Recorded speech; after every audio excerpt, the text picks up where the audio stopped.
आपला उद्देश हा आहे की माणूस सकारात्मक राहावा, पॉझिटिव्ह राहावा, हा बरोबर, तो क्रिएटिव्ह असावा, बरोबर. कॉफी करणारा नसावा, बरोबर तर आपला भारत सुजलम सुफलम आहे.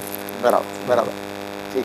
तुम्ही जे म्हणले का सुरुवातीचा प्रश्न होता की यंग लोक, यंग जनरेशन आपली, तर माझ्याकडे असे काही लोक आहेत की जे MPSCचा अभ्यास करत होते, ज्यांची ग्राफ्सिंग पॉवर ठीक नव्हती, त्यांच्या लक्षात राहायचं नाही, तर त्यांनी मेडिटेशन केलं आणि ते MPSC पासून आज तहसीलदार आहेत, कोणी कोण आहेत. म्हणजे आपल्याकडे महाराज MPSCचे बी मेडिसिन. हो MPSCचे करता डॉक्टर लोक आहेत, वकील लोक आहेत, आमदार लोक आहेत, माजी आमदार आहेत. प्रत्येकाला समाजासाठी करण्यासाठी वेगवेगळे फील्ड आहेत. आता तुम्ही हे करताय, तुम्हाला हे समाजापर्यंत पोहोचायचं किंवा तुमच्या नॉलेजसाठी करताय, हे एक क्षेत्र आहे. तर क्षेत्रामध्ये आपण आध्यात्मिक तऱ्हेने कोणतं काम करू शकतो.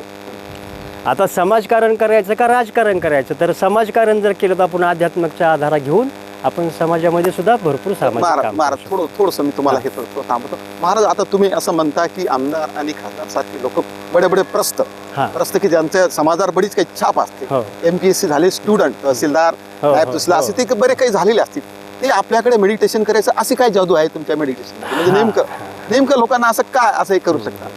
काय माहिती का, आपला सारखा प्रवास बहिर्मुखी आहे. आपण मंदिर पाहतोय, आपण एखादा माणूस पाहतोय, तुम्हाला आता हे करावंसं का वाटलं, तुम्ही कोणाचं तरी पाहिलं आणि तुम्हाला वाटलं की मी हे करावं.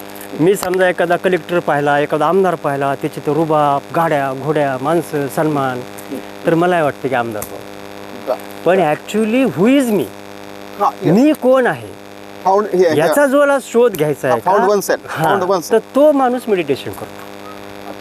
आणि ज्यावेळेस मी कोण आहे हे समजतं का, हु इज मी, की मी एक अहम ब्रह्मास्मीचं नॉलेज होतं किंवा बोध होतो, प्रबोध होतो, ज्या गोष्टी स्टेप बाय स्टेप येतात त्या, तर तसं माणूस तो समाजात क्रिएटिव्ह होत चालतो, तसं तो समाजासाठी पूरक राहतो.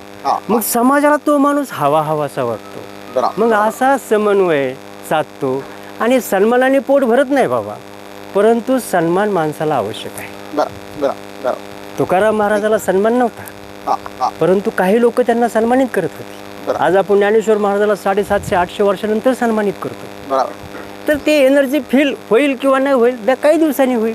आज जे आपण बोललोय बाबा, एक याचं विज्ञान सांगतो, माणसाने मौन राहावा असं म्हणतात. आज जी बोललो आपण इथं टाकून का, तर हा विचार, ही कन्सेप्ट, हे शब्द इथं राहत असतात.